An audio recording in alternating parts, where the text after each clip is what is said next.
man nagikan ang inspirasyon nga magtukod niini mga fortress towns o mga lungsod nga gilibutan og mga paril nga adunay mga balwarte. Ang Espanya gyud ang maoy gisugdan niini. Ang pinakadakong ehemplo niini mao ang Intramuros sa Manila. Ang pinulungan sa Espanyol nga Intramuros nagpasabot nga usa kini ka lugar nga nahisulod sa paril o sa kalungsod nga gilibutan og paril o koral. Apan dili lamang paril ang naglibot niini, kundi mga balwarte o lantawan. Karon ato nang nasaksihan nga sama sa amihan ng bahin sa Subo aduna usay mga bantayan sa hari o mga kota o lantawan nga anaa nahimutang usab sa habagatan. Atong susihon karon ang usa ka balwarte nga anaa usab nahimutang sa atubangan sa simbahan. Kini mao ang bantayan sa Dalagete. Aniata karon sa Poblasyon Watchtower sa Dalaget. Kini nga watchtower bago ni gi-restore because they're celebrating their 300th anniversary sa ilang parokya. Atong tan-awon og giunsa na pag-restore kini nga watchtower because karaan na kaayo ni nga watchtower. Makita nato dinhi ang kanyon nga ilang bag-ong gibutang pero karaan na ni nga kanyon.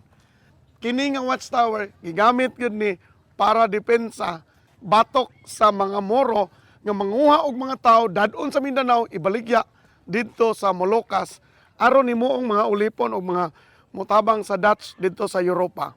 Kini nga watchtower considered the oldest dated watchtower diri sa Cebu karon.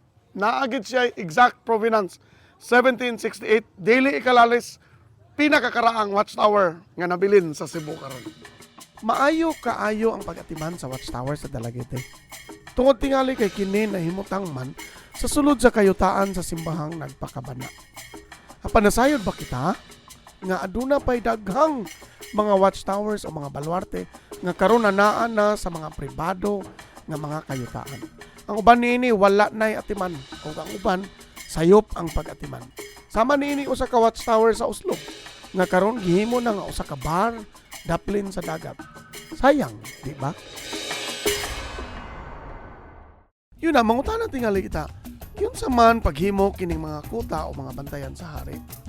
Ang pamaagi sa pagtukod niining mga edipisyo nga gama sa bato dinala sa mga Kastila gikan sa Europa. Diin dugay na kining gigamit nga pamaagi. Apan nag-substitute ang mga praile o mga inhinyero sa paghimo niini dinhi sa Pilipinas. In fact, dinhi sa Subo, imbis mga bato ang gigamit, mga manunggol o mga gasang sa kadagatan ang gisubstitute. Aron mupilit ang balas o mga bato sa kagasangan.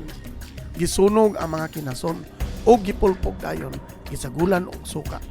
Atong makita sa cross-section niini mga estruktura kung unsa ang gipanggamit. Katong ikahinabi karon si Regino Cabales, lumulupyo din niyo og doon na siya kaamgo, doon na siya kay mahinumduman nga gistorya sa iyang mga ginikanan o iyang mga apuhan. Kabahin nining paril nga panahon pas Kastila nga importante kaayo sa pagdepensa kaniadto sa mga Moros.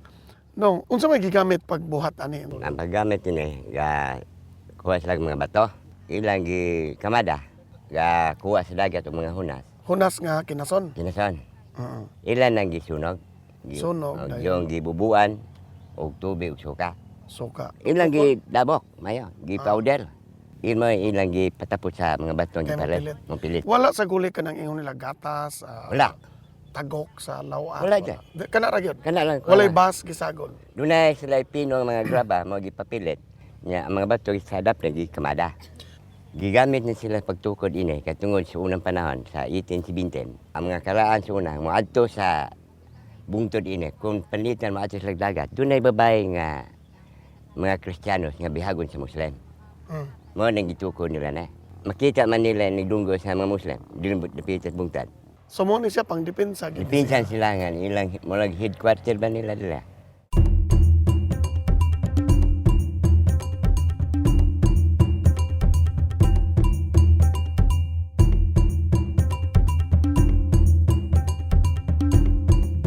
So kini na kay nakita nga walls dire, Okay. Na ay daghan kayo walls kanang especially after sa ato ang Scala de Jacob namin na discover katong project gani ni Gov ug katong heritage mapping. Ano So gawas? gilimpyuhan na mo ang sites kay naingon man sila kinahanglan ang bisang dili na siya heritage site itself tanawon ang sa vicinity, so gipalimpyuhan na mo. Pagpalimpyo Gawas ang walls. nagnigawas na ani ay may daghan kayog kanang old Baril. nga stone fortifications Dere. made of manunggol stones.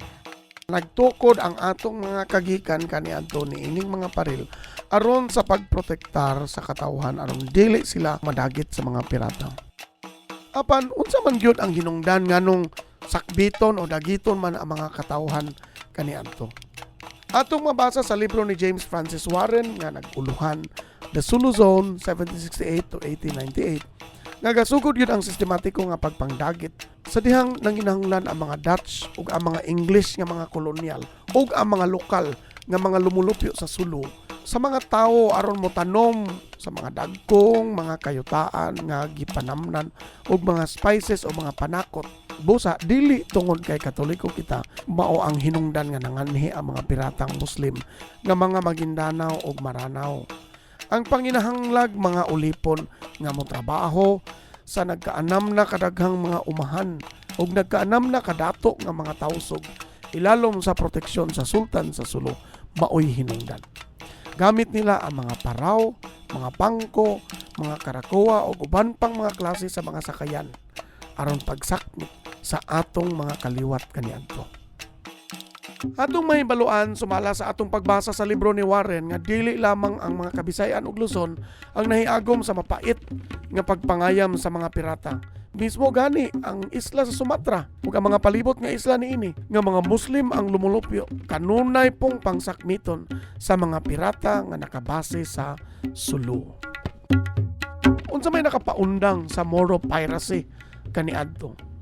Usa niini mao ang pagtukod og mga lain-laing mga kota sa Cagayan, sa Zamboanga, sa Davao, sa Misamis, sa Iligan.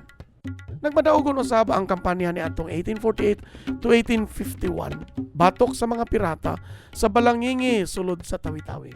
Kini nga military campaign gipanguluhan ni Governor General Narciso Claveria ug naglampuson kini. Sa pagbalik ni Claveria sa Manila, nihapit pa man gani kini sa Oslob aron sa pagbisita ni Padre Julian Bermejo. Iya kining giimbitar nga muuban kaniya ngadto sa Sugbo diin adunay dakong bangkete. Ang laing nakapahunong sa piracy mao ang pagkaaptik sa mga barangayan nga natukod sa mga praile susama ni Padre Bermejo. In fact, adunay gamayng panahon nga mibalik pag-usab ang Moro raids around the 1860s sa dihang namatay na si Padre Bermejo ug napabayaan na ang mga kalungsuran.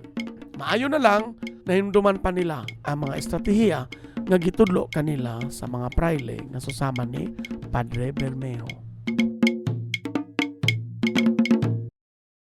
Si Miguel Lopez de Legazpi nagtukod sa bantayan sa hari or kota dinhi sa Sugbo niadtong 1565. Dili ni siya mao kahoy pa kadto apan dinhi gyud maong lugar.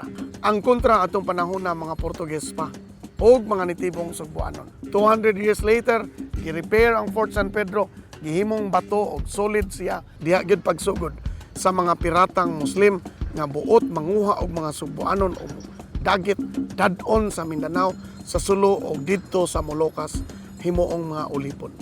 Dinhi natapos mga kaigsuonan ang atong pasundayag sa kabilin. Hinaut unta nga duna kamoy nakatunan og sa sunod na usab natong pagkita. Daghang salamat.